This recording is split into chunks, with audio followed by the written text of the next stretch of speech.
Saturday, baseball all weekend. Just absolutely love to know how you guys have done. We've got so compared to what like our Sunday slate was, there wasn't a ton of great pitching options just like name wise. Tommy Malone came through, so if you had him, you had a lower owned pitcher. Dylan Cease came through after a week before -2 fantasy points. Aaron Savale. Just kind of a lot of mediocre names on Sunday, but today, Monday, we have got studs going. So what we're going to do is, if you don't know what we do, we go through every single pitcher on the slate. So that's what we're going to do here. Hopefully, fingers crossed, no other games get canceled, no COVID tests come through, stuff like that. So definitely, hopefully, we are good to go here. So anytime in my article I put however many games there are, I put an asterisk next to it because you never know if it's going to happen. But as of right now, hopefully, fingers crossed, we get all of these games in. So what we're going to do is go through every single one of the pitchers on the slate for Monday. Sometimes they do change, but after all of that, if you want to see the handful of ones we like the most out of these, click the link down below. It'll be the very first link in the description. That is today's article, and we will kind of just go through the players we like on that article. We also have the top BVP plays and some weather. So we do have a little bit of weather concern. Obviously, hopefully it'll go away. That is something you need to monitor specifically for baseball. So we'll go through that. So if you have any questions at all, comment down below. If you want to win a free 5-day pass, all you have to do is like this video, be a subscriber to this channel, and tell me who's going to hit a home run, what inning they're going to hit it in, and the distance travel. Need all three of those.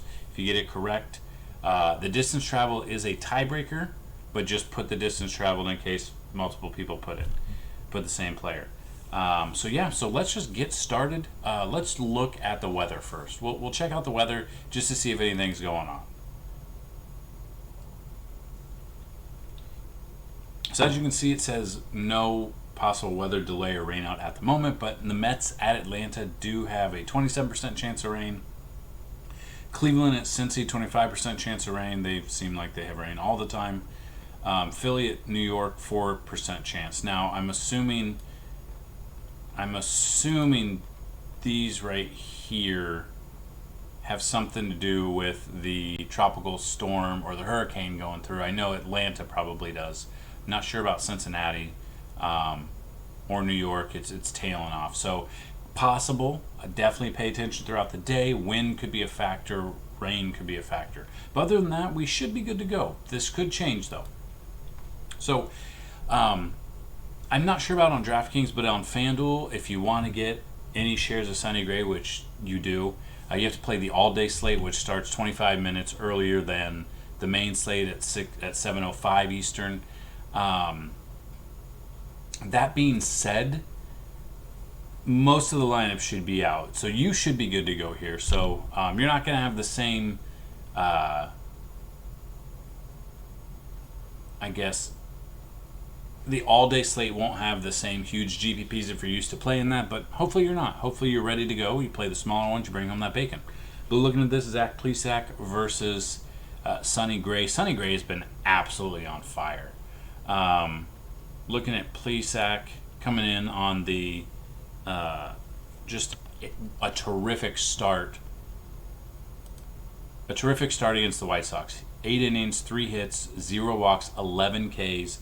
Got the quality start. Didn't get the W, but got 61 fantasy points. I mean, unbelievable. He threw 98 pitches, 72 of them were strikes. That is a hell of a game. Cincinnati has looked very up or down. Coming in, they were doing really well. People thought they'd take the division. They've let some games slip. They've had rain delays. They've had postponements. Then they've come back. So Plesac could have a good game. Moustakas just went on the DL or IL, I think Sunday morning with COVID. So that's a feared hitter out there. But one of the hottest hitters there, Castellanos, he's in there. Plesac makes a terrific option for GPP. I do not mind Plesac at all for GPP. Sonny Gray, I love him for both. 93 plate appearances against the Indians, 19.4 K percentage. His numbers are going up. 255 WOBA, 185 batting average, 365 WHIP. Now, Sonny Gray is the third highest priced person on FanDuel, pitcher on FanDuel, behind Garrett Cole and Degrom. Sonny Gray's already 2-0. He's got a .071 ERA. His last start against the Cubs, 6.2 innings, 1 hit, 1 walk, 11 K, 63 fantasy points on Draftkings or on FanDuel. Against Detroit on opening day, 6 innings, 3 hits, 2 walks, 9 Ks, an earned run, and a W. Quality start, 52 fantasy points. So, nuts. It's nuts. Just absolutely nuts. And he's not even the highest priced guy. So he has been absolutely killing it. I know he's played 2 offenses that have sputtered to begin the year. The Indians have been blank too, so it's not like they can't be blank. So Sonny Gray is a fantastic option if you're playing the all-day slate. So the next game is Philly at New York. This was the game that was supposed to be last Monday, and it was actually these 2 pitchers that was supposed to go last Monday. You got G. Arrieta versus Garrett Cole. The Phillies haven't played since... when was it? Last weekend? So they've had a week off. Make sure this game is... At first I read that they wouldn't play, that they wouldn't start till Tuesday. So I want to make sure of this. It looks like they may be playing. Yeah, so Arrieta, 64 plate appearances, a 242 batting average, 21.9 K percentage. With Garrett Cole, 124 plate appearances, 19.4 K percentage, 294 batting average. Garrett Cole is Garrett Cole.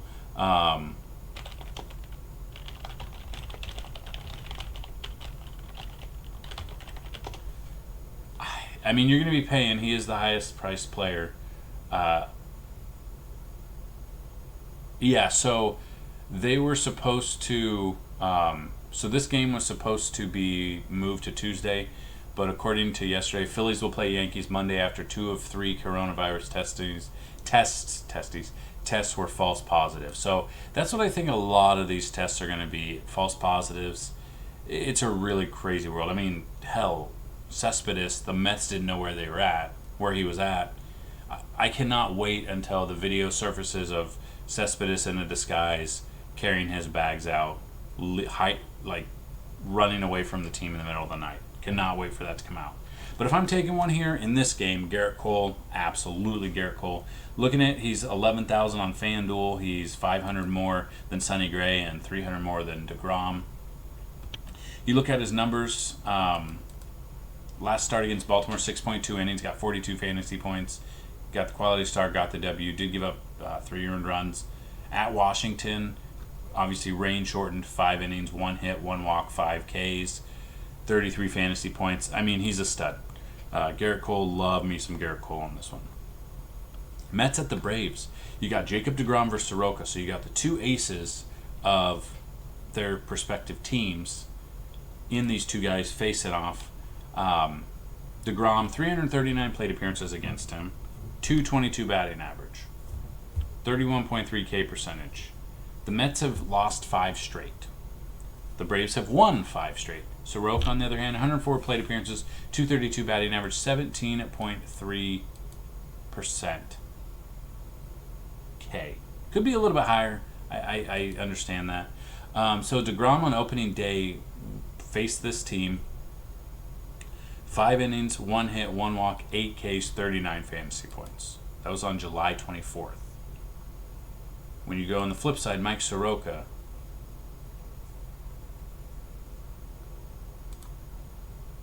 they faced each other opening day. This is the opening day matchup. In that one, Soroka went 6 innings, 4 hits, 0 walks, 3 strikeouts, 0 earned runs, a quality start, and 31 fantasy points. If he could pump his strikeout numbers up a little bit, I do like him. Especially if being cheaper. I think both of these guys could have a great game. I think this could go 1-0. Could be a 1-run game. I think both of these pitchers could have a great game. I think Degrom will be your cash pitcher, and Soroka will be your GPP pitcher if you play multiple lineups. Pirates at the Twins. Why is this saying Tuesday, August 4th? Right? This is weird. See, this did it the other day too. The dates are wrong. I'm not a fan of that. Let me make sure. Yeah, okay. So Derek Holland against Lewis Thorpe. Holland, 146 plate appearances against the Twins, 16.4 K percentage, 242 batting average. Pretty sure Derek Holland had a pretty damn good game considering all things considered last time. Let's check it out. In his start on July 28th, he allowed 2 earned runs on 2 hits, 3 walks while striking out 5. Got 26 fantasy points in 5.2 innings against Milwaukee. It's not the best, but I definitely thought he'd get lit up more than 2 earned runs when he was playing Milwaukee. But there's no way I would be taking Derek Holland against this Twins home run hitting team. This would be a team I'm stacking. The Twins righties against Derek Holland. So you're looking at Sano. You're looking at Josh Donaldson was out yesterday, so see if he's in. But look at those those righties or lefties. I don't really think it matters. I think Derek Holland will get lit up in this one. I am stacking the Twins here. Next game on the slate is Carlos Rodon versus Brett Anderson. I'm all in on stacking the White Sox. Eloy, Luis Robert, Yasmani Grandal if he's in there starting, Yohan Moncada if he's in there. I'm loading up on White Sox bats. Carlos against Milwaukee. Only 16 plate appearances. Obviously, they don't play a ton of each other. Striking out 8 of them, 214 batting average. His last start against Cleveland, 3.2 innings, 4 hits, 3 walks, 4 strikeouts, 5 earned runs, 8 fantasy points. He just doesn't look sharp. This is if this game gets played. I'm not 100% sure if this game will get played. Let's see.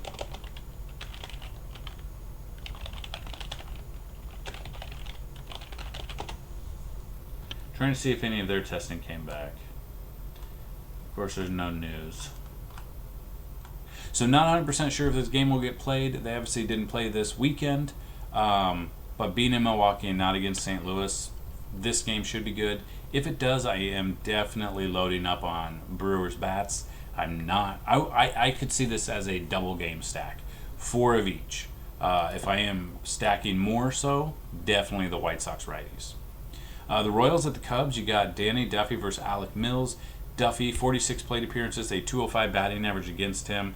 Problem is, he's pitched twice this season so far. 5 innings pitched, 3 hits, 1 walk, 8 strikeouts against Detroit, 27 fantasy points. Against Cleveland, on opening day for them, 4.1 innings, 3 hits, 2 strikeouts, 13 fantasy points. I'm not trusting him against the Cubs because, as we know, they definitely could go off at any time. Their offense is either putting up 8 runs or they're putting up like 2. But I don't trust Duffy. I can't trust him. Here we go again, San Francisco. We're never gonna know who the pitcher is until like a couple hours before the game time, which is absolutely stupid. They're playing in Colorado.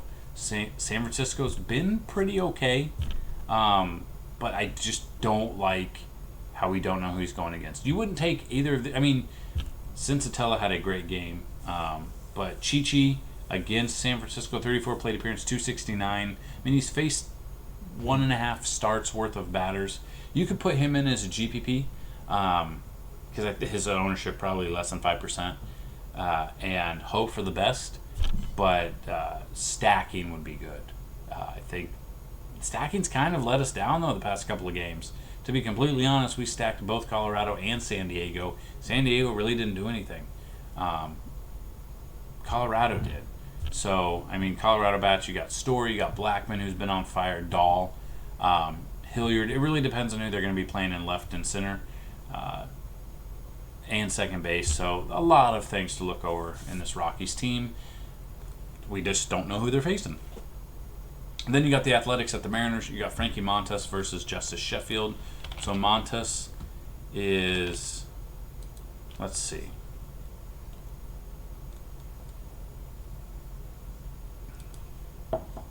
Versus Colorado, 5 hits, or 5 innings, 5 hits, 2 walks, 3 strikeouts, 18 fantasy points.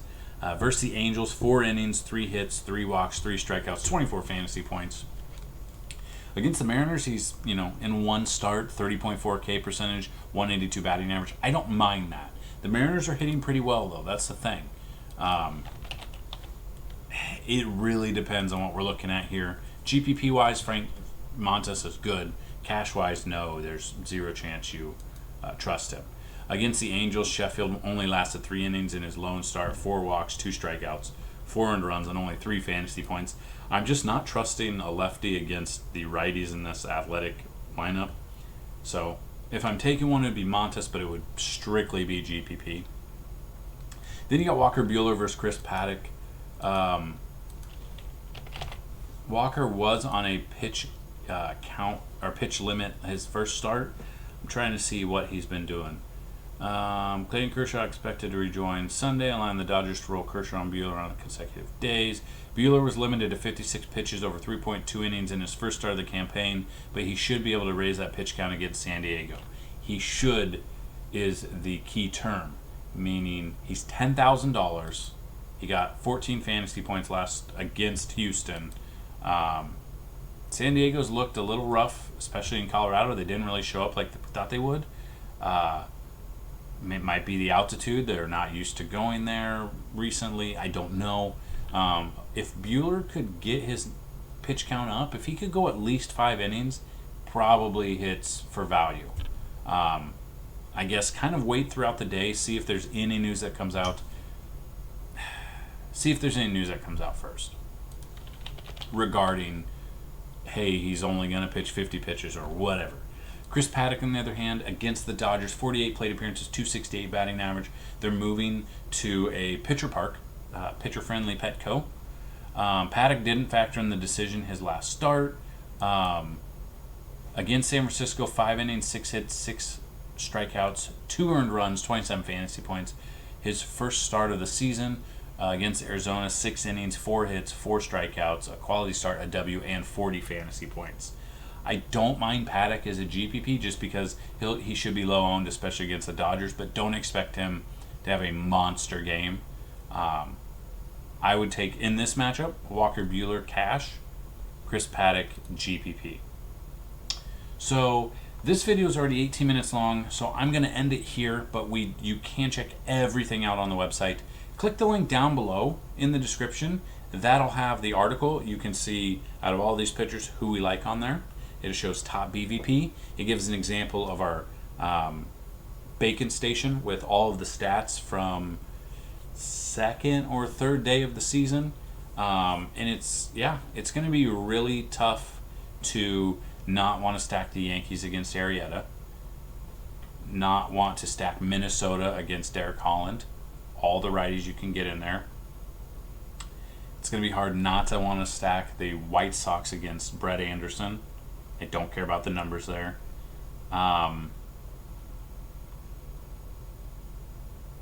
Possibly the A's versus Sheffield. It could be a high scoring night, and we're excited for it. So if you have any questions, let me know. Email me, support@fantasyteamadvisors.com, or comment right down below here. I do answer those as well. Again, if this video gets, if you make sure you are a subscriber and like the video, for a chance at winning a 5-day pass, all you got to do is tell me who's going to hit a home run tonight, what inning they're going to hit it in, and the distance traveled.